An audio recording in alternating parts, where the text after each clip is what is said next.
राम इसलिए नहीं पूजे जाते कि उन्होंने कौशल्या की कोख से जन्म लिया।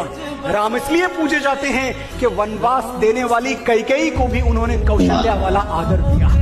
राम इसलिए नहीं पूजे जाते कि जानकी जैसी देवी से विवाह रचाया। राम इसलिए पूजे जाते हैं कि अहिल्या जैसी समाज की ठुकराई हुई स्त्री को भी उन्होंने देवी कह के बुलाया।